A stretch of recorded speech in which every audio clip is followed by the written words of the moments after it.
보통 여기 참여하신 분들이 대부분 궁금하신 게 많아서 이렇게 참여하신 걸로 알고 있어요.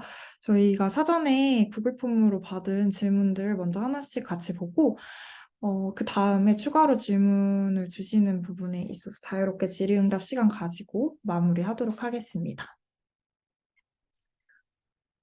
네. 이제 보통 첫 학기가 힘들다고 알고 있는데 각자 어떻게 극복을 했는지 궁금합니다. 라고 질문을 주셨는데요. 이 부분은 저희 그 멘토를 참여하신 모든 분들 다 같은 이거 공통된 부분이기 때문에 이제 한 분씩 다 답변을 드려보도록 할게요. 동우님부터 말씀해 주실 수 있으실까요? 네, 첫 학기에 저는 좀 시험에 두려움이 많았던 것 같아요. 그렇지만 약간의 기준을 두었었는데요. 과제를 받으면 먼저 보고 하루 안에 무조건 끝내거나 아니면 궁금한 점을 모두 적어서 교수님께 질문을 했습니다. 바로 다음날 이메일을 보내건 아니면 수업이 끝나기 전에 이제 질문을 대충 보고 간단히 보고 많이 드렸죠. 그래서 최대한 미리 끝내도록 했고 그렇게 시간을 벌어 놓으면 과제 퀄리티도 올라가고 교수님 파악도 잘 되고 그다음에 이제 내 시간을 많이 벌어놔서 시험 준비나 다른 변수에 대한 피해를 최소화를 잘 시킨 것 같습니다. 그래서 그게 익숙해지다 보니까 점수를 잘 받았고 저는 이제 CP나 CPA 학과랑 과목 자체가 달라서 이게 가능한 조언인지 모르겠네요. 근데 저는 그랬습니다. 네, 아무래도 큰 틀은 좀 비슷하다고 생각을 하는 게, 네, 과목들의 특성이 비슷해가지고 아마 다른 분들이 참고하시기 좋을 것 같아요. 네, 이제 현정님 말씀해 주시겠어요? 저는 조금 달랐던 게, 영어도 잘 못했고, 또 경험이 하나도 없어서, 일단 되게 처음에는 충격을 많이 받았는데, 그래서 이제 전 질문도 교수님한테 좀, 한국인이 좀 질문을 잘 못하잖아요. 그래서 그냥 열심히 구글링을 했던 것 같아요. 그리고 이제 항상 생각을, 이게 당장은 어렵더라도 어느 누군가는 해냈던 일이고, 나도 분명히 할 수 있다 이런 생각을 그냥 계속하면서 힘들더라도 한 번 더 보고 한 번 더 보고 그냥 혼자 그렇게 견뎌냈던 것 같아요. 그래서 언젠가는 나는 이걸 해낼 수 있다 이런 마음을 꼭 갖고 절대 그냥 포기하지 않았더니 여기 와 있었던 것 같아요. 첫 학기 때는. 네. 그래서 좀 열심히 네이버도 찾아보고 한국도 한국어로 먼저 이해를 한 다음에 영어로 보면 조금 더 낫더라고요. 좀 잘못된 습관이긴 한데 처음에는 저는 그게 이해가 빠르니까 교수님이 얘기하는 것도 조금 이해가 쉽고 그래서 네이버도 많이 이용했던 것 같아요. 네, 근데 저는 그게 개인적으로. 잘못된 습관이라고 하기 좀 그런 게 저 같은 경우에도 네. 진짜 그 구글 자동 번역 엄청 이용 많이 했거든요. 저도 많이 하는데 이게 결국에 코업을 하다 보니 하면서 느낀 게 이게 생각을 또 검색하는 양이 네이버랑 구글이랑 확실히 차이가 나거든요. 그게 또 영어로 검색하는 거랑 또 한국어로 검색하는 것도 다르고. 근데 기본 개념은 한국어로 찾는 게 괜찮긴 하겠지만 약간 디버깅하거나 이런 문제가 생겼을 때는 확실히 영어로 접근하는 게 아, 좀 낫더라 이런 게 최근에는 좀 네, 처음에는 많이. 맞아요. 네. 동의합니다. 네. 저의 개인적인 경험을 공유를 해드리자면, 어, 저도 개발이 여기 와서 처음이었는데요. 아무래도 완전 다 생소한 그런 정보들이 많고, 개념들도 많고, 영어로 봤을 때, 그러니까 한국어로 들어도 이해가 안 되는 개념들이 되게 많아요. 그렇다 보니까 처음에 굉장히 언어의 장벽을 많이 느꼈는데, 이제 지금은 저는 거의 네이버를 보지 않거든요. 거의 음. 구글링으로 다 해결을 하는데, 이제 만약에 저와 같이 이렇게 현정님과 같이 영어에 대한 고민이 있으셨다면 너무 초반부터 걱정 안 하셔도 될 것 같아요. 이게 점점 검색하는 능력이 발전합니다. 학기를 거듭하면 거듭할수록. 그다음에 점점 이 서치하는 능력이 상승이 되고, 그다음에 이제 수많은 정보들 사이에서 내가 필요한 게 무엇인지 찾는 그것도 되게 어느 정도 이렇게 획일화가 되어 있고, 그다음에 이제 주로 쓰게 되는 사이트들이 있어요. 이제 그런 부분들은 적응을 하면 충분히 나아질 수 있는 부분이니까 너무 먼저 걱정 안 하셔도 될 부분인 것 같습니다. 이제 나은님 말씀해 주시겠어요? 아, 아, 저도 첫 학기는 진짜 힘들었는데, 그, 시간을 측정하는 만큼, 이렇게 눈의 결과가 보이는 거는 좀 첫 학기가 가장 중요했던 것 같아요. 그래서 아까 말씀하신 것처럼 모르는 내용을 구글링 하는 것도, 교수님한테 효율적인 질문을 하는 것도, 다 첫 학기 때 이제 시작을 해야지 그게 빌드업이 돼서 2, 3학기 그리고 졸업까지 버틸 수 있는 좀 힘이 되는 것 같아서, 좀 나만의 방법을 찾는 게 중요한 것 같은데, 저는 진짜 남들이 막 두세 시간이면 완성하는 거를 막 10시간 넘게 붙잡아 본 적도 있고, 진짜 해결 못해서 결국은 막 포기하고 막 안 내버린 적도 있는데, 그, 저는 최대한 노력한 게 금요일 날에서 토요일 날 넘어가는 밤을 새더라도 무조건 그날 끝내고, 토요일 하루는 그냥 아무것도 안 하고 좀 쉬면서 진짜 아예 과제 쪽 쳐다도 안 보고 하루는 무조건 보내고, 그다음에 일요일은 그냥 다음 주에 뭐가 있는지 좀 정리하는 그런 시간을 가지면서 좀 주말은 최대한 공부를 안 하려고 노력을 많이 했던 것 같아요. 네, 나은님이 지금 말씀해 주셨던 부분이 굉장히 저도 중요하게 생각하는 건데요.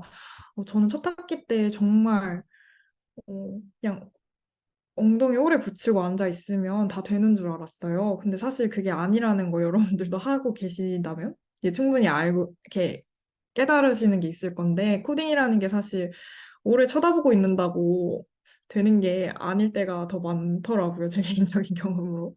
그래서 아무래도 과제할 때 너무 이렇게 그 과제에 매몰돼서 스트레스를 많이 받으실 텐데 첫 학기면 특히나 이제 그런 거보다 이제 나은님처럼 이렇게 효율적으로 이렇게 시간을 배분을 하고 이제 집중할 때 딱 집중을 하고 이렇게 놓을 때 놓을 수 있는 그런 삶을 사시는 게 아마 롱런 할 수 있는 그 번아웃이 안 올 수 있는 그런 비결이지 않을까 싶네요.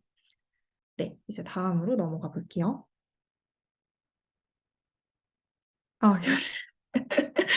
교수님 추천해 주세요. 이거는 어, 어, 저희 그 메인 그 코딩하는 과목 교수님을 추천을 해드려야 될까요?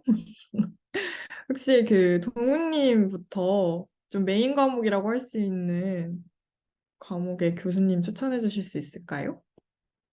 음, 그 DSA 학과에서 이 교수님 수업은 꼭 들을 만하다 하는 분이 있으실까요?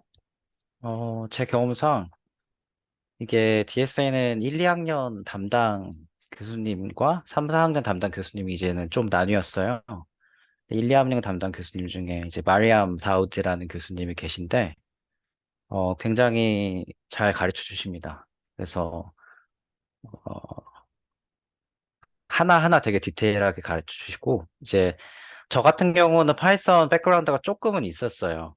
저도 여전히 구글 검색을 많이 하지만, 아, 그래도 좀 저에게는 익숙한 편이었죠. 근데 제 친구 중에 하나는 아예 코딩 백그라운드가 없는데 이 학과에 와서 되게 힘들어할 때 그 교수님이 밤 10시까지 같이 팀즈에서 콜하면서 하나하나 알려주신 그런 교수님이세요. 그래서 어프로치를 하는 게 어렵긴 해요. 교수님이 그건 수업 시간에 질문을 하건 이메일로 하건 그게 어렵긴 하지만 그렇게 하면은 그분은 되게 잘 그 마음을 알고 도와주시는 분이었던 것 같고, 겹치는 분이 계실지 모르겠지만, 레이드 컬라는 교수님이 계세요. 그분은 굉장히 어렵지만, 또 그만큼 되게 깊게 알려주실 수 있는 분이라고 생각해서 이 두 분 추천하겠습니다. 네, 부모님 혹시 가능하시다면 채팅창에 교수님 성함 올려주실 수 있으실까요? 아, 네네. 이제 현정님 답변해 주시면 어, 감사하겠습니다. 네. 제가 1, 2, 3학기는 벌써 1년 전이라 좀 기억이 가물가물해서, 어, 저 4기 때는 웹 포포포인가? 그때 패트릭 교수님이 아주 괜찮았던 것 같아요. 왜냐면 저도 질문을 잘 못하고 혼자 해결하는 스타일인데, 이제 아무리 해도 안 돼서 용기를 내서 한번 질문을 한 적이 있는데, 그분은 되게 친절하게 왜 안 되는지 디버깅을 같이 스텝 바이 스텝 해주시면서 괜찮았고, 모든 친구들이 이제 제 학교 친구들도 추천해 준 교수님이라 패트릭 교수님이 괜찮았었고, 어, 저는 제 개인적으로 교수님 추천보다는 피해야 될 교수님이 더, 이 교수님은 안 된다가 더 중요한 것 같아서요. 어, 몇 분 있었는데 제가 혹시 다음에 개인적으로 메일을 주시면 제가 알려드릴게요. 제가 어디 노트 만들어 놓은 게 있었는데 없어졌거든요. 이 교수님은 피해라고 하는 분이. 그때 혹시 개인적으로 메일을 주시거나 아니면 카톡을 주시면 제가 다시 찾아가지고 알려드릴게요. 대부분 네, 다 그 괜찮았습니다. 현정님 이메일 주소 채팅창에 올려주시면 아, 네. 감사하겠습니다. 네. 네, 네, 현정님 말씀을 너무 공감하는 게 사실 좋은 교수님에 대한 학생 개개인의 그 기준이 굉장히 달라요. 그래서 사실 저 같은 경우에는 강의력보다 어차피 구글이 저의 선생님이기 때문에 저는 강의력보다 점수를 잘 주는 교수님을 선호하는 편이었습니다. 근데 이런 것들은 사실 정보를 수집하기가 굉장히 힘들기 때문에 일단은 언급, 그러니까 유명한 교수님들은 보통 강의력이 좋으신데 점수가 굉장히 짜세요. 그래서 이런 것들을 좀 염두에 두시는 게 좋을 것 같습니다. 네, 나은님 얘기해 주세요. 저는 기억나는 교수님, 저도 되게 이런 거 검색 하나도 안 하고 1학기는 해서 좀 되게 힘들어 했었는데요. 어, 2, 3학기 때 웹에 무함마드 교수님 있는데 수업도 되게 짧게 하시는데 그만큼 알차게 딱 필요한 내용만 하시고, 그러니까 1시간 반, 1시간 막 45분 수업에서 딱 30분, 40분만 하시는데 진짜 필요한 정보만 하는 느낌? 그리고 성적도 엄청 잘 주셔서 모함마드 교수님 그리고 오피도 하시는 걸로 알고 있어요. 그래서 어, 같이 하신다면 되게 괜찮을 것 같아요. 그리고 C 언어랑 C 불은 그냥 저도 점수 잘 주는 아무 교수님 그냥 들어가서 했었어요.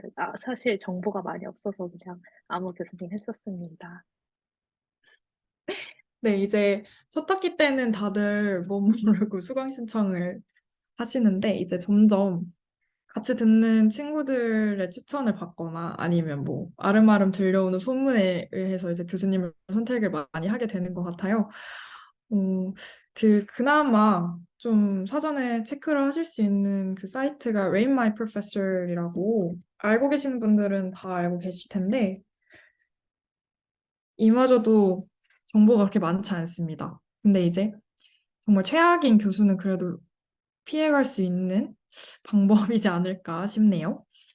네, 이제 넘어갈게요. 그 현정님이랑 나은님도 그 교수님 아까 추천해주신 분 그 풀네임 적어주시면 감사하겠습니다. 네, 그리고 5, 6학기 과목들이 얼마나 취업 및 자기 발전에 도움이 되는지 유무와 추천 과목을 알고 싶습니다. 근데 이 부분은 저희가 말씀을 드리기가 조금 어려운 게 과목이 진짜 많아요. 그리고 그 과목이 거의 겹치지 않아요. 그리고 여기 계신 분들이 5, 6학기를 전부 다 안 들으신 분들이기 때문에 뭔가 이렇게 선뜻 추천을 드리기가 어려울 것 같습니다. 이제 상세 아웃라인이 학교 웹사이트에 있으니까 하나씩 읽어보시는 걸 추천드립니다. 인턴십도 경력도 없는 엔트리 레벨은 취업을 어떻게 해야 할지 가장 걱정입니다. 이런 케이스인 사람은 이력서를 어떻게 꾸며야 할까요? 음, 이거는 동우님이랑 현정님이 말씀해 주시면 좋을 것 같아요. 동우님부터 말씀해 주시겠어요? 네. 이게 되게 좋은 질문인데요. 제가 첫 코업할 때 그 RBC 리크루터한테 직접 제가 물어봤던 질문이에요. 만약에 내가 경력이 없거나 뭐가 크게 없으면은 너는 무엇을 볼래?라고 제가 물어봤던 건데 그분이 말해주시기로는 이제 프로젝트, 학교에서 했던 프로젝트나 이제 외부 프로젝트 같은 거를 중요하게 볼 것 같다라고 얘기를 해주셨어요. 그래서 이제 제 생각엔 학교 프로젝트, 그다음에 외부 프로젝트를 추천드립니다. 외부 컴페티션도 있어요. 특히 IT 기반에는 이제 뭐 해커슨이나 이제 케이스를 받고 그거를 주어진 시간 내에 풀어내는 거죠. 아니면 코딩 대회도 있고요. 그래서 그런 이제 학교 성적에 관한 건, 제가 알기로 예를 들어 4점 만점이라 치면 3.8점에서 뭐 3.5점 정도만 되면 크게 보지 않습니다. 근데 이제 내가 학교에서 수업 중에 잘 들었던 프로젝트, 그다음에 그걸 어떻게 잘 설명을 하는지, 그리고 외부에서 했던 프로젝트나 코딩 대회의 성적이 꼭 좋아야 되는 게 아니에요. 그걸 해봤다고 보여주는 게 중요하고, 그거를 내가 해봤고, 어떤 결과를 받았고, 내 목표는 뭐였고, 어떤 방법을 했다라는 걸 레주메에 잘 표현해야 됩니다. 그래서, 예. 다시 말하자면 프로젝트랑 외부 대회가 중요한 것 같고요. 레주메에서 어떻게 쓰는 게 되게 중요해요. 자신이 커리어가 괜찮은데, 성취한 게 많은데, 레주메에 그걸 못 쓰는 사람이 있고, 그렇게 많진 않아도 레주메에서 굉장히 하이라이트를 잘하는 친구들이 있었어요. 어쨌거나 리크루터는 한 레주메 6초 정도의 시간을 쓰거든요. 그래서 그 하이라이트를 굉장히 잘하는 게 중요하고, 거기에 내가 가고자 하는 회사의 인맥이 있으면 조금 더 좋고요. 그렇게 말씀드릴 수 있을 것 같습니다. 네. 여기서 추가로 말씀을 드리자면, 저희 그, 다른 학과는 모르겠는데, CP학과 그, 코디네이터, 그 코어 코디네이터 분이 그 굉장히 열정적이시고, 유능하신 분이셔가지고, 어, 그 레주메나 그 다른 인터뷰 같은 거 도움을 청하시면 정말 잘 해주시니까 그 상담을 따로 요청을 해보시는 것도 좋은 방법인 것 같아요. 그 WTP라고 수업을 들으셔야지 코업을 할 수 있다고 아까 말씀드렸는데 이제 그 과목 할 때 그 코디네이터 분과 만나실 수 있습니다. 아마 바뀌실 수도 있는데 지금 당장은 그분이 최근에 계속 하시는 걸로 보아서 당장 바뀔 일은 없을 것 같고요. 그 코디네이터 분의 도움을 이렇게 적극 활용하시는 것을 추천드립니다. 그리고 아까 동우님이 말씀하셨듯이 프로젝트 같은 것들을 많이 하면 많이 할수록 좋은 것 같은데요. 저희가 그 학교 수업에서도 깃허브를 쓰듯이 이제 따로 개인 프로젝트들을 깃허브에 많이 이렇게 푸시를 해서 포트폴리오로 사용을 하시면 좋은 반응을 대체로 이끌어낼 수 있는 것 같습니다. 간단한 거라도 거창하지 않더라도 이제 본인이 스스로 무언가를 했다는 유의미한 결과를 만들어냈다는 것을 보통 보는 것 같아요. 그렇게 그 리크루터들의 그 기대치가 그렇게 높지 않더라고요. 네. 그다음에 이제 현정님이 말씀해 주시면 좋을 것 같습니다. 네, 저도 경력이 이제 컴퓨터 IT 쪽에 경력이 하나도 없는 상태에서 코업을 어플라이를 했는데, 많이 떨어졌지만, 그래도 인터뷰는 많이 받았던 이유가 제가 봤을 때는 별로 이게 좀 케바케긴 한데, 어떤 분들은 IT와 관련 없는 경력을 넣지 말라고 하시는 분들도 있고, 어떤 분들은 이제 없으면 그거라도 넣으라고 하는 분들이 있는데, 저는 개인적으로 한국에서 일했던 거에 대한 질문을 되게 많이 받았어요. 인터뷰 할 동안. 너 이런 일을 했는데 거기서 얻은 게 뭐냐는 질문을 되게 많이 받았거든요. 그래서 제가 봤을 때는 어, 과거 했던 어떤 경력이라든지 어떤 거 뭐든지 다 그냥 레주메에 넣어서 어떻게 이거를 현 포지션과 연결시켜서 나를 꾸밀 수 있느냐가 제일 중요한 것 같고, 또 네, 말씀하셨듯이 좀 프로젝트도 되게 좋은 것 같은 게, 또 질문 받았던 게 인터뷰상에서 그 프로젝트 하면서 제일 힘들었던 게 무엇이냐, 어떻게 해결했느냐를 되게 많이 물어보더라고요. 학교에서 했던 거라도 이제 기터브에 올리거나 포트폴리오에 올려서 이렇게 많이 올리는 게 제일 중요하다고 생각합니다. 저도 학교 다니면서 솔직히 개별 프로젝트 하기가 되게 힘들잖아요. 어사이먼트도 하기 힘든데, 근데 학교에서 한 것도 올려도 되게 그거에 대해서 질문을 되게 많이 하더라고요. 그래서 개인적으로는 이제 말씀하신 대로 포트폴리오 프로젝트 하는 것도 중요하고, 그리고 이제 자기의 백그라운드 옛날에 어떤 일 했느냐를 잘 어필할 수 있는, 그렇게 이 레주메 잘 꾸미면 네, 좋을 것 같아요. 네. 아마 그 엔트리 레벨은 리크루터들도 이제 많은 기대를 안 보고 하기 때문에 너무 이렇게 겁을 안 먹으셔도 될 것 같아요. 개인적으로는. 네, 다 개인. 네. 네, 말씀 감사합니다. 이제 넘어갈게요. 첫 번째 코업 시 시간 연장에 대해 언제 묻는 게 좋을까요? 혹시 현정님은 코업 시작하실 때 아예 8개월짜리로 이렇게 들어가신 건가요? 아니면 4개월 하고 연장을 하신 건가요? 저는 딱 8개월로 들어갔는데 운이 좋아서 끝나기 직전에 학교 다니면서 파트타임으로 계속 일을 한 케이스거든요. 근데 음, 저는 개인적으로 한 번도 먼저 물어보지 않았습니다. 끝날 때 되면 먼저 매니저가 물어보더라고요. 너 끝날 때 돼갔는데 어떻게 생각해? 이런 식으로. 저는 아직 많은 경험이 없지만 아직 먼저 물어보지는 않았던 것 같아요. 음. 네.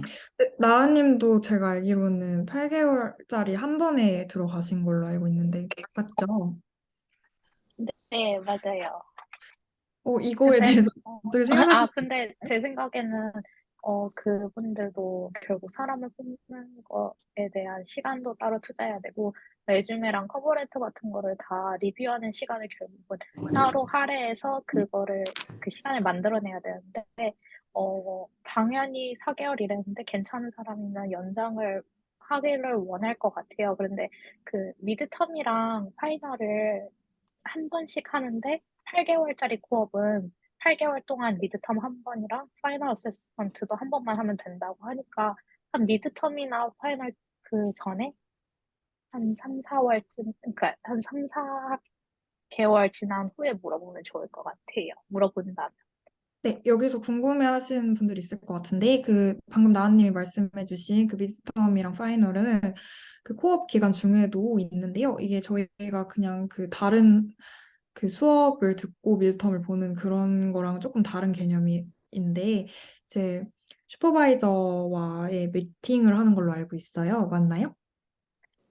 네, 네. 미드텀은 슈퍼바이저랑, 그 학생 어드바이저랑 세 명이서 3, 4대면을 하면서 그냥, 일 잘하고 있다 얘기하는 게 끝나는 거고, 파이널은 그냥 슈퍼바이저가, 문서 같은 걸 작성하는 건데 좀 설문지처럼 이 사람이 뭐 했다?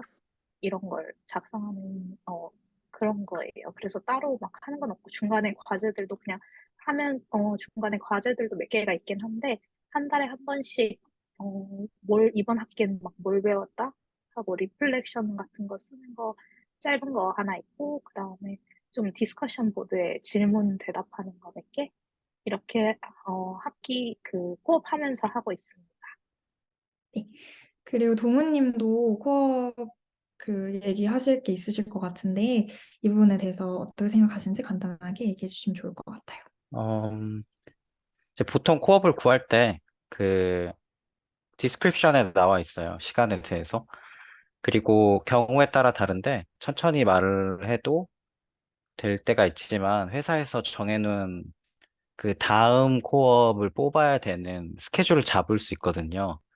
그래서 나 지금 연장할래? 라고 꼭 미리 말해야 될 필요는 없지만 너네 만약에 다음 학기에 다음 시즌? 다음 학기에 이제 코업 더 뽑게 되면 그거 언제쯤 시작할 것 같아? 라고 물어서 이제 그게 이미 진행이 돼버리면 이제 회사 입장에서 나를 연장시켜주고 싶어도 못하는 경우도 생길 수 있거든요. 그래서 그런 거 미리 매니저랑 얘기를 해서 약간 타임라인 정도는 알아두면 좋을 것 같아요. 네. 네, 감사합니다. 이제 넘어갈게요. 이제 코업하면서 꼭 해보면 좋은 게 있다면 무엇이 있나요? 하면서 꼭 해보면 좋을 거가? 네, 이게 굉장히 다양한 답변이 나올 것 같은데요. 이제 나은님부터 설명해 주시겠어요? 저는 코업은 좀 새로운 일을 배우면서 내가 이 일이 맞는지 안 맞는지도 알아보는 시간이기도 한데, 이 일이 적성에 맞다면 내가 이걸 배워서 뭘 더 할 수 있는지를 좀 생각해보는 시간을 가지면 좋을 것 같아요.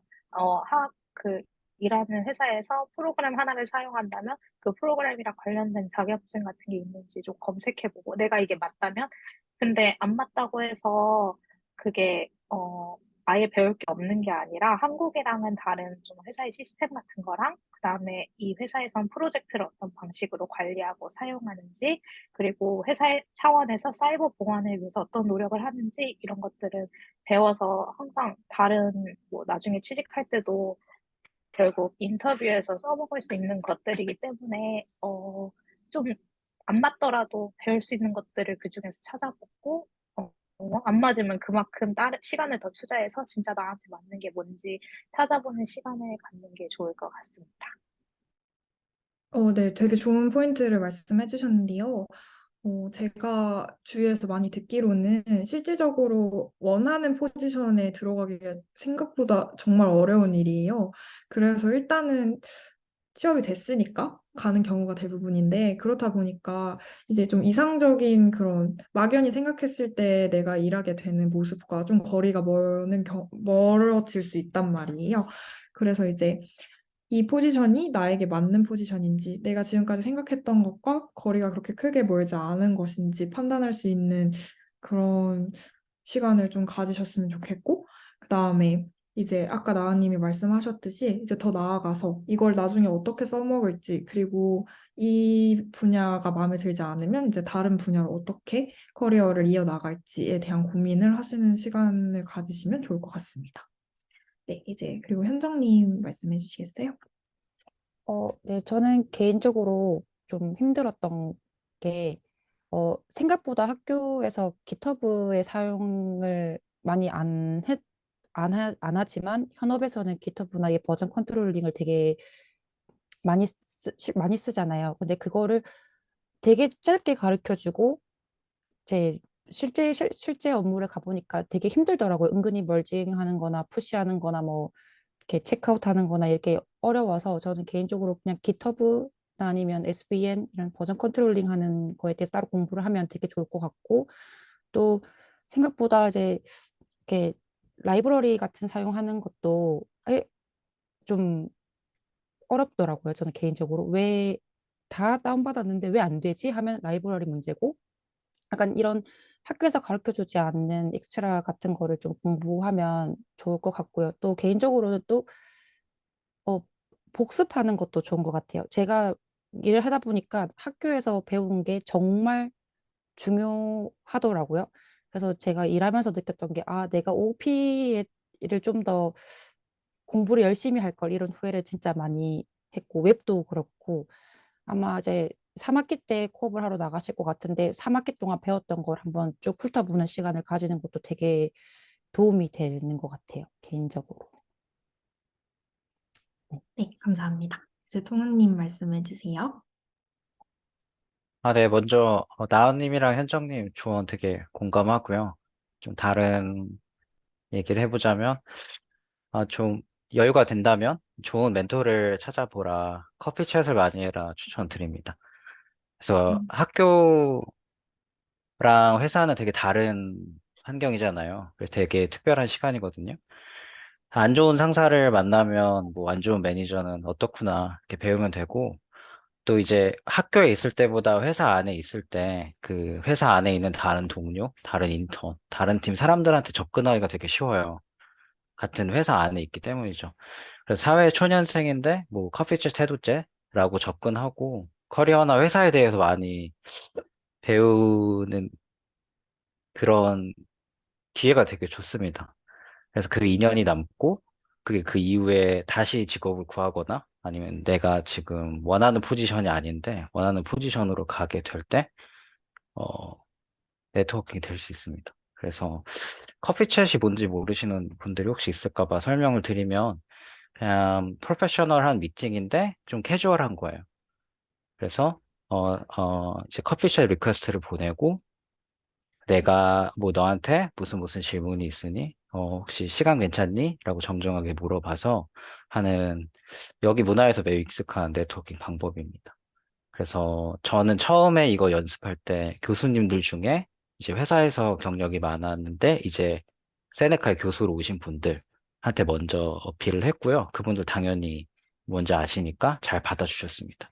그러니까 이 커피숍에 대해서 자료가 많으니까 직접 찾아보시면 괜찮을 것 같네요. 네.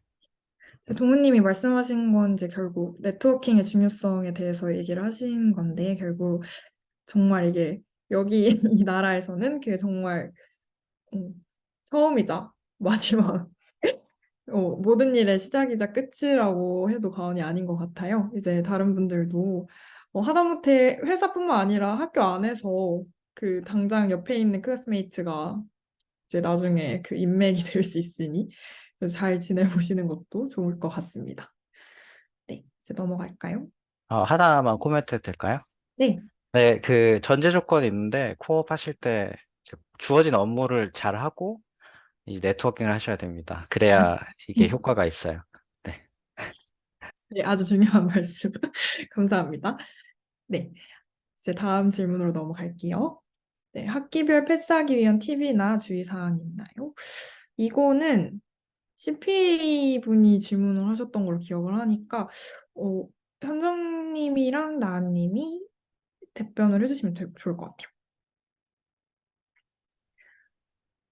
저는 이렇게 나님 말씀하셨던 것처럼 항상 숙제는 저도 항상 2, 3일 전에 끝냈거든요. 왜냐하면 언제 어떻게 문제가 생길지 몰라서 프로그래밍은 항상 2, 3일 전에 숙제를 끝낸다는 마인드로 했었고 그냥 팁이라는 건 좀 모르겠고 일단 프로그래밍이 제 맘대로 안 될 때가 너무 많기 때문에 그냥 절대 포기하지 말고 끝까지 하면 된다. 이거만 항상 마음에 들고 공부를 했으면 좋겠어요. 음, 네. 네, 이제 여기서 제가 첨언을 하자면 저는 굉장히 게을러가지고 마감 시간에 닥쳐서 과제를 치우는 스타일인데요. 정말 이러면 큰 봉변을 당하시니까 실행이 안 되는 경우가 굉장히 많기 때문에 제출을 아예 못하는 경우가 엄청 많이 일어날 수 있어서 미리미리 과제를 하시는 걸 추천드립니다. 아무래도 학기 시작을 안 하셨, 지금 아직 시작을 안 하신 분들은 잘 모르시겠지만 하신 분들은 대부분 공감하실 거예요. 이게 미완성인 상태로 제출이 안 돼요. 이게, 네, 완성을 시키고 이제 아웃풋 매치가 돼야지 제출이 가능하거든요. 그래서 이제 아예 애매하게 이렇게 건드려 놓으면 아예 제출 못하는 그런 불상사가 발생하기 때문에 이제 10시간을 두시고 네, 과제를 하시는 걸 추천드립니다. 이제 나은님 말씀해 주세요. 저도 그렇고, 다른 분들도 그렇지만 우리는 코비드 때 학교를 다녀서 1, 2학기가 다 온라인으로 진행됐잖아요. 그래서 지금 오프라인으로 시험 보고 치는 게 되게 익숙하지 않고, 저도 3학기도 하이브리드여서 시험 학교를 결국 한 3, 4일밖에 안 갔어요. 지난 학기에는. 근데 좀 온라인이기 때문에 좋았던 점들이 당연히 시험 관련돼서는 많죠.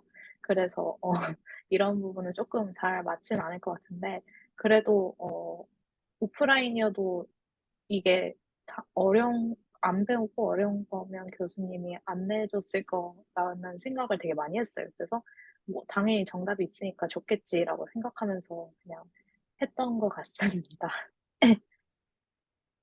네.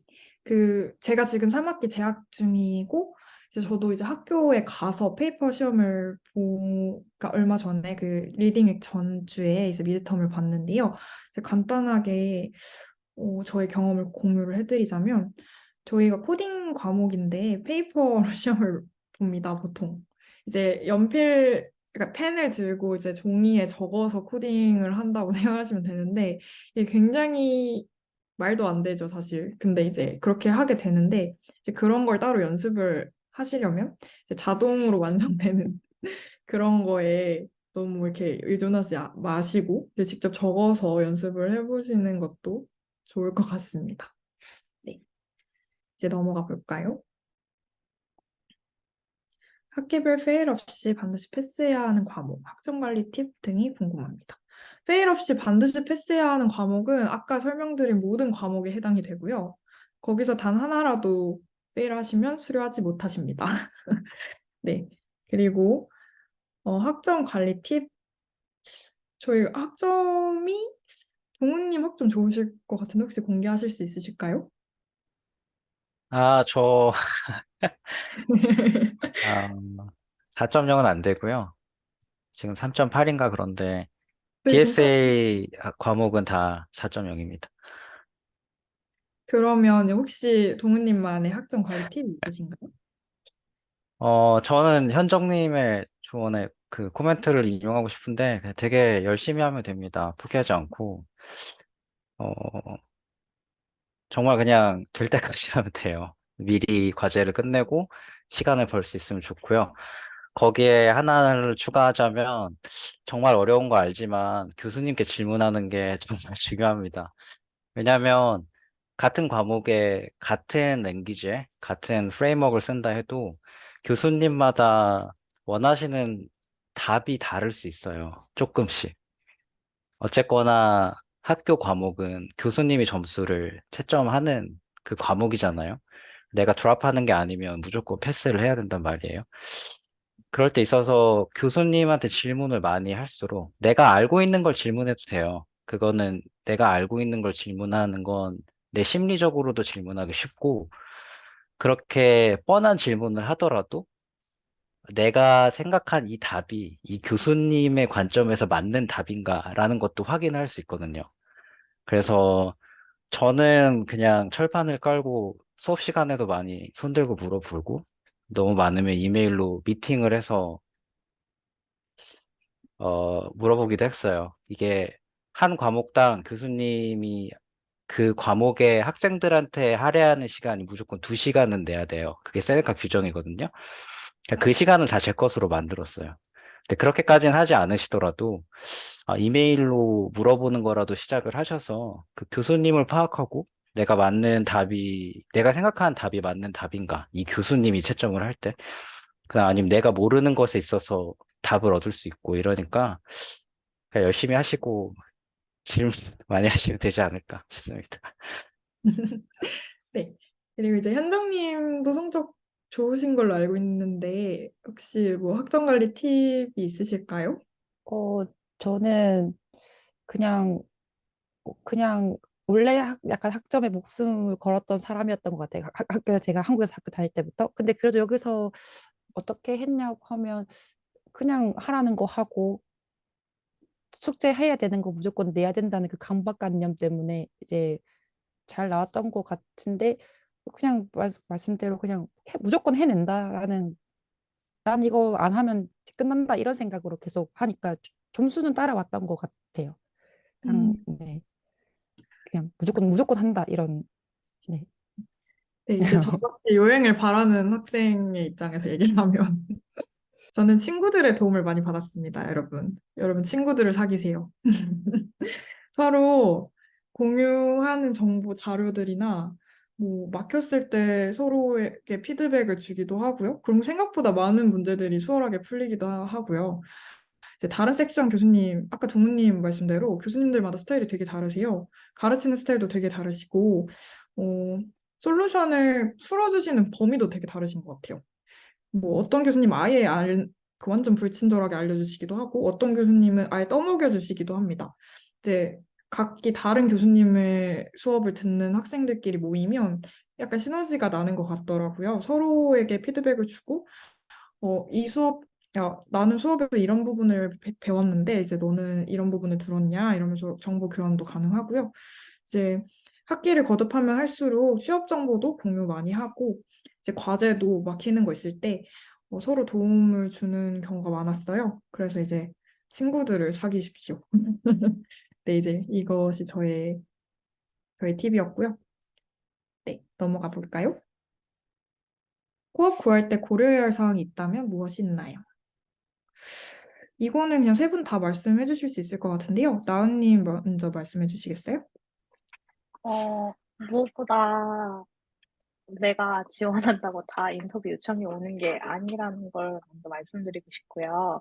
그렇기 때문에 인터뷰도 처음이 가장 어렵고, 처음 한두 번 하다 보면 이제는 좀 패턴 같은 것도 있고, 그 다음에 질문 같은 걸 좀 하면서 내가 어떤 대답을 준비하고, 좀 사람이 되어야겠다는 게 있는데, 좀 되게 생각보다 많이 외향적인 사람들을 많이 선호하세요. 그래서 어, 좀 저도 인터뷰 처음 할 때는 엄청 소극적이었는데 나중에는 최대한 적극적으로 하려고 하는 게 있어서 저는 진짜 좀 인터뷰들을 많이 하면서 경험을 쌓는 게 가장 중요하다 생각합니다. 그리고 포지션 같은 거는요, 저는 지금 제 포지션에 만족을 하지만, 솔직히 안 가리고 넣는 게 맞다고 생각은 해요. 왜냐면 진짜 기회라는 게 어디서 올지 모르는 거고, 거기서 또 어디 부서로 갈지도 모르는 거기 때문에.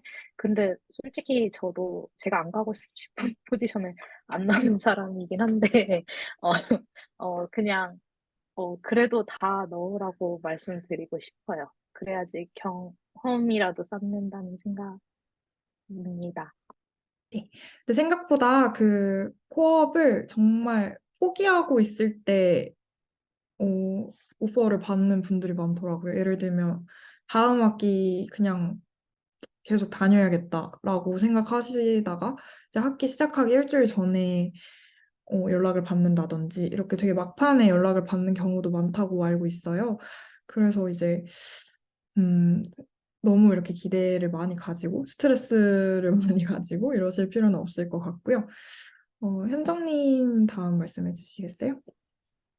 저도 나은님 말씀 되게 동의를 하는 게 저는 무조건 어떤 포지션이든 다 넣어서 시작을 하라고 얘기를 해주고 싶어요. 이제 첫 직장이 마지막 직장이 아니고 저희가 갔다가 바꿀 수도 있기 때문에 일단 또 캐나다는 더욱더 경험을 중요시하는 나라라고 생각을 하거든요.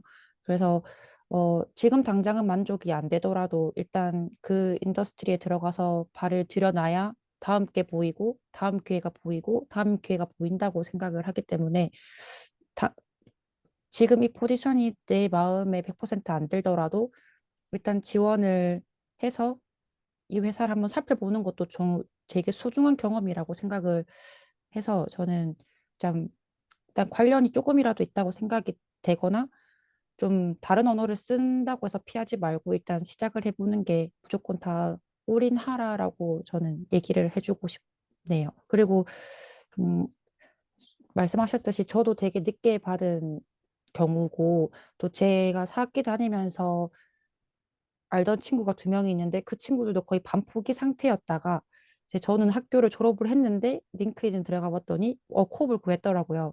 근데 그 친구도 아마 12월 말에 오퍼를 받은 것 같아요. 그래 보니까 절대 포기하지 마시고 끝까지 마지막까지 지원을 하다 보면 기회는 올 것 같아요. 네. 네, 말씀 감사합니다. 이제 동훈님 말씀해 주세요. 아, 네. 저도 나은님이랑 현정님한테 되게 크게 동의하는 게, 일단 첫 코업을 뚫어내는 게 가장 어렵고, 그걸 성공시키는 게 좀 우선이라 타이틀이 맞고, 내가 가고자 하는 커리어에 맞는 직장이면 저는, 받는 게 중요하다고 생각해요. 그래서 너무 벗어나거나 좀 아예 딴 포지션이 아니면 그거 오프 억셉트 하는 것도 생각하시는 게 중요한 것 같고 그게 있어요. 세네카 규정상 DSA 한정인지 모르겠는데 코업 오퍼를 받으면 그냥 그거를 받고 다 취소해야 돼요. 잡혀있는 인터뷰나 네, 똑같아요. 네. 그래서 어 WTP 코업 준비 텀에 들어가기 전에 코업을 구했으면 어드바이저한테 바로 업데이트를 해주면 안 됩니다. 그래서 왜냐면 그걸 얘기를 해주면 다른 인터뷰 기회를 다 놓치게 돼요.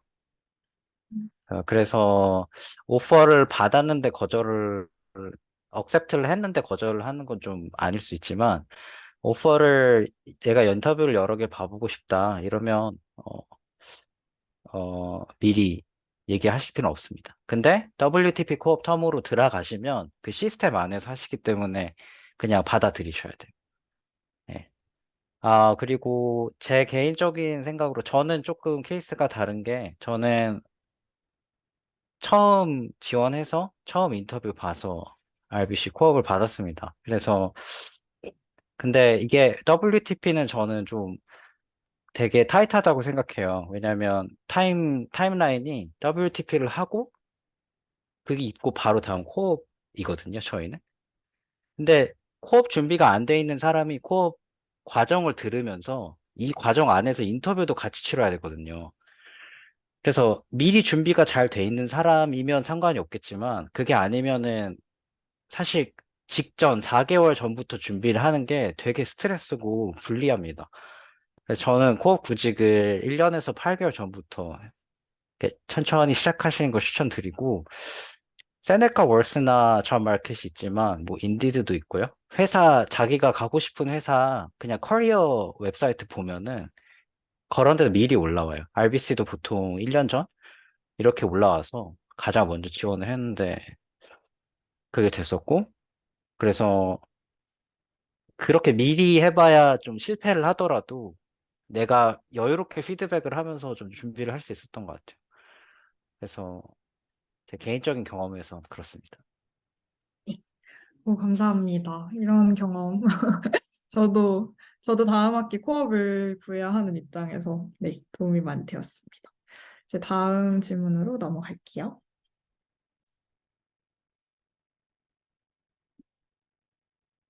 취업에 유리한 자격증이나 교육 프로그램이 있다면 추천해 주세요.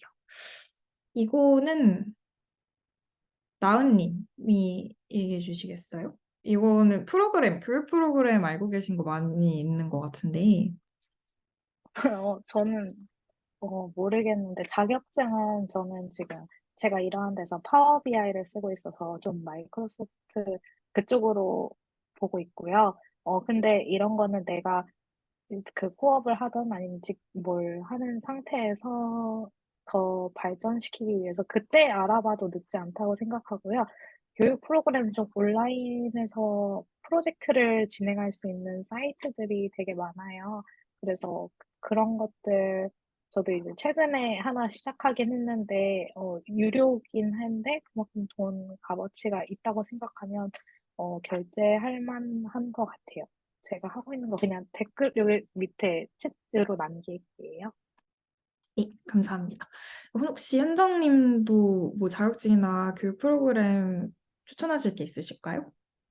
저도 따로 없는 것 같은데 학교에서 한 번씩 가끔 공짜로 막 해주는 게 있어서 아주라 한 서티피케이트 한 개 땄고 그거 말고는 그냥 저도 유데미 한 번씩 결제가 세일할 때 결제해서 그거 다 듣고 이제 그런 거밖에 없는 것 같아요. 네. 네, 유대미가 뭔지 모르시는 분들도 있을 것 같은데, 네, 여기 한번 구글링 해보셔서 안에 강의들 많이 보시면 좋을 것 같아요. 저도 여기 도움을 많이 받았거든요. 네, 이제 동우님도 혹시 있으시면 추천해 주세요. 어, 저도 비슷한데요. 유데미도 있고, 저는 유다시티를 했었어요. 비슷한데, 유데미는, 조금 더 한 과목, 한 렉처, 그 다음 조금 더 저렴하고요. 유다시티는 프로그램 하나를 들어요. 그리고 좀 더 비싼데, 내가 학생 디스카운트를 받으면 70% 이상 할인이 됩니다. 그렇지만, 이게 좀 과정이 길기 때문에, 어, 지금 바로 딸이 하고 계신 게 많으면 비추드리고요. 그 다음에 코딩에 관해서는 리코드 웹사이트를 추천드려요. 여기다 써볼게.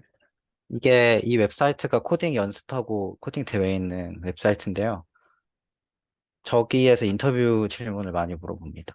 그래서 저게 어렵다면은 코드 시그널이라는 데가 있어요. 여기서 먼저 연습하고 리코드로 가셔도 되고요. 데이터 과학 한정으로는 캐글, 그래서 이거 다 같이 쓸 걸 그랬네요. 태글이라는 데이터 컴피티션, 데이터에 대한 포스팅, 이런 것도 많이 있습니다. 네. 감사합니다. 넘어갈게요.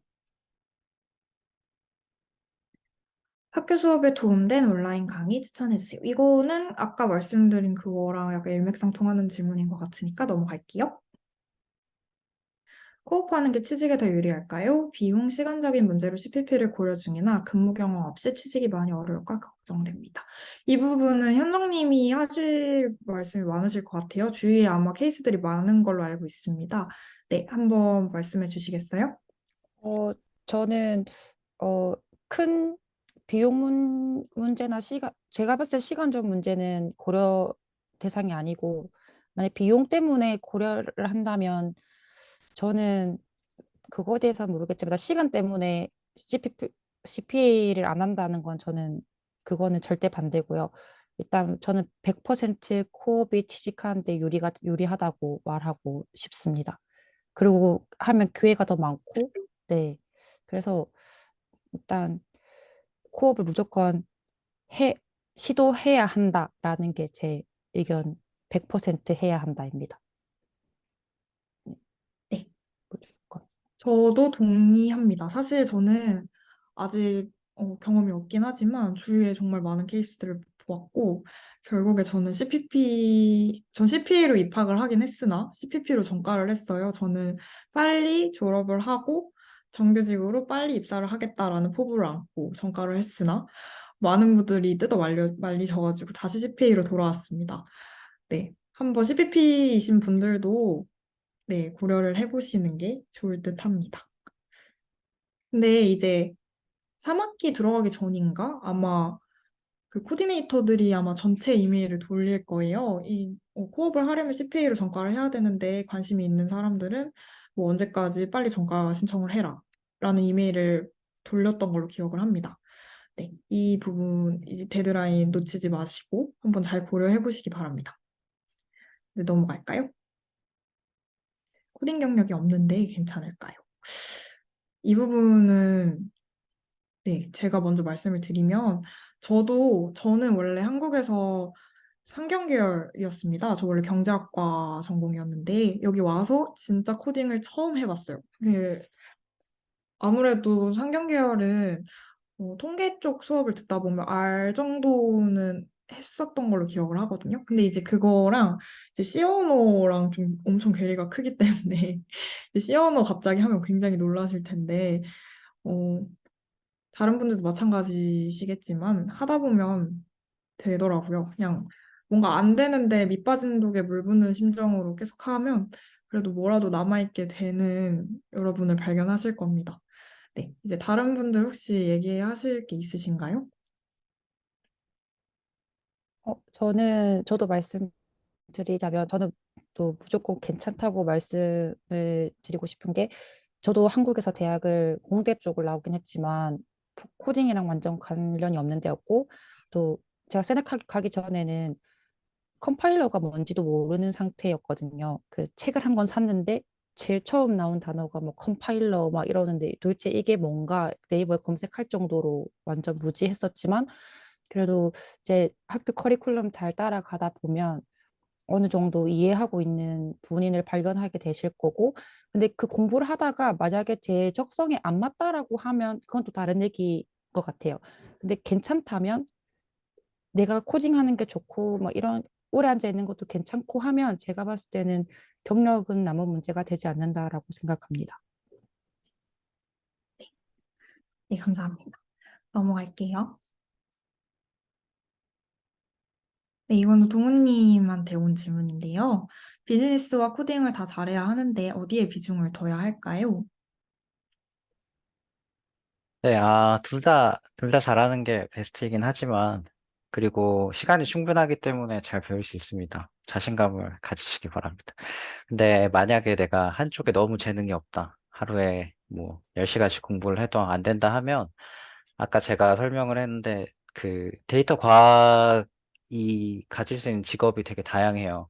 비즈니스 쪽으로 가면 데이터 분석가를 할 수 있고, 코딩에 더 그쪽으로 더 가고 싶으면 뭐 데이터 엔지니어, 과학자, AI 엔지니어로 가실 수 있습니다.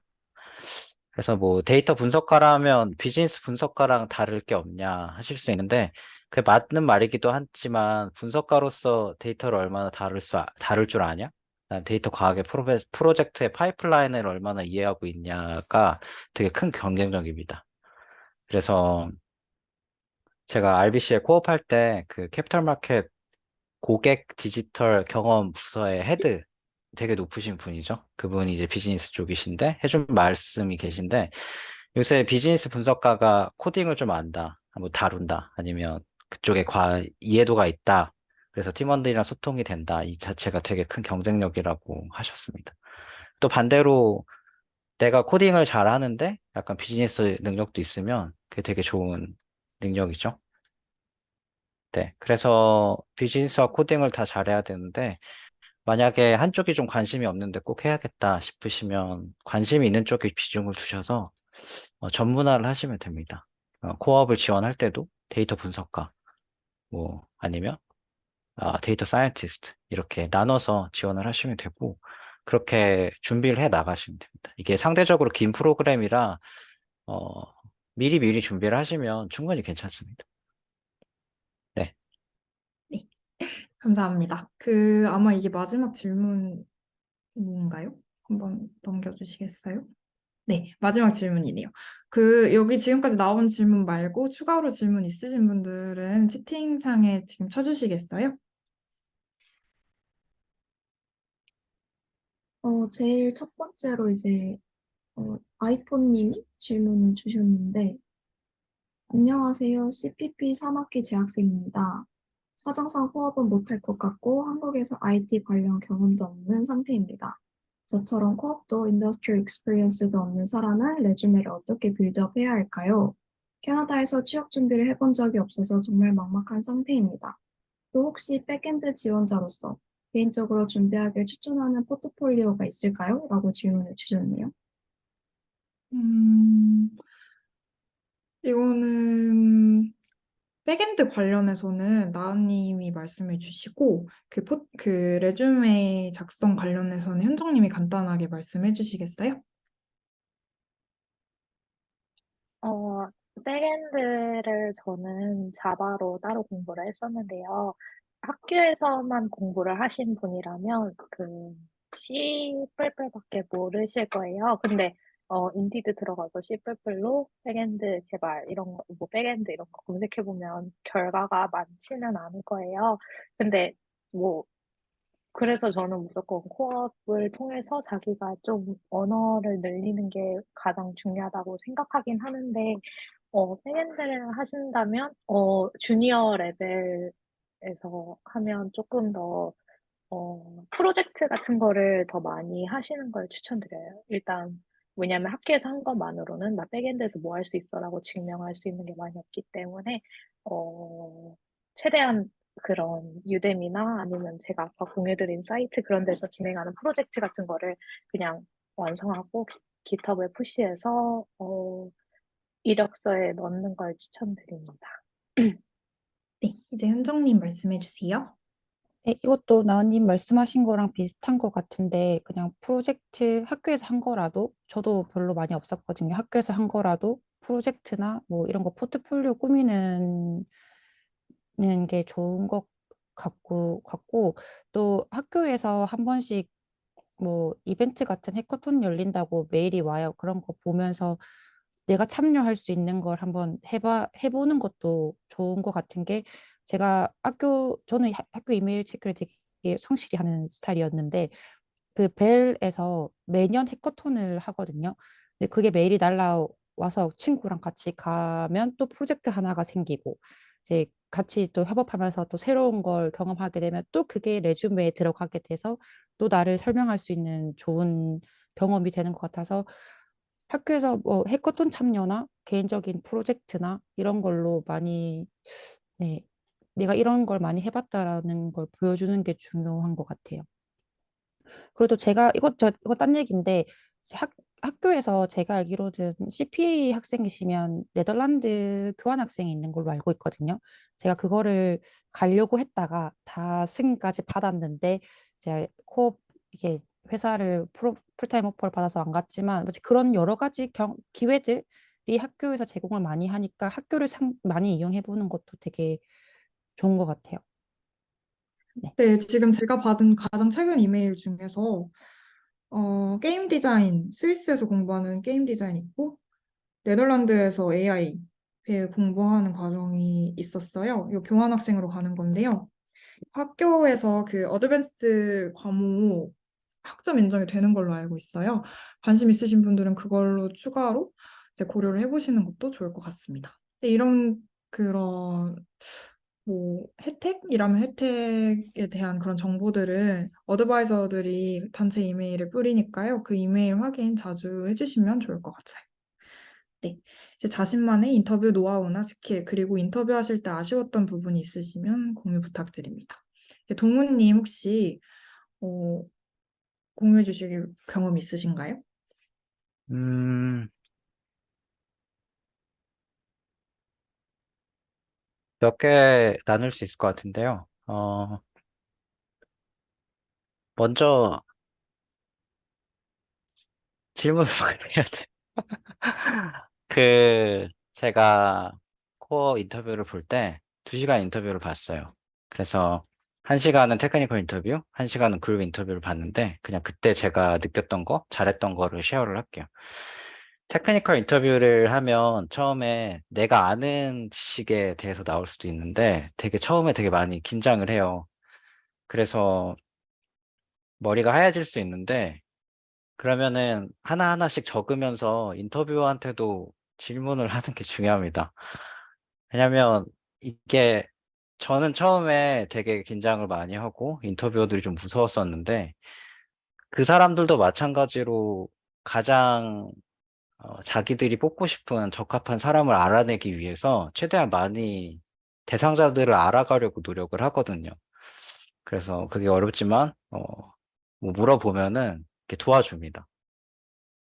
그래서 개인 1대1 인터뷰에서는 궁금점이 있으면 그런 거 물어보면 되고, 내가 어디가 막혔는데 이건 이렇게 할까, 이렇게 컨버세이셔널하게 하는 게 좋고요. 그다음에 이제 제가 따로 조사를 해서 안 팁으로는 그 질문 몇 개를 가져가면 그 회사에 관한 관심으로 좋게 보는 경우가 있더라고요. 그리고 이제 그룹 인터뷰에 관해서는 대부분 다 비슷해요. 그래서 그룹 인터뷰에 가면 나랑 같은 이제 인터뷰 보는 애들이 있고 인터뷰어들이 앞에 있는데, 대부분 처음에 긴장을 많이 해요. 그때 자기가 어, 먼저 인사를 하던 이제 친구들한테 말을 시켜서 내가 여기에 참여를 하는 그런 걸 보여주는 게 중요해요. 그러니까 그룹 인터뷰에서는 나라는 사람이 자기 이제 뽑히려는 팀에 적합한 사람인가, 비헤이비어를 되게 많이 보거든요.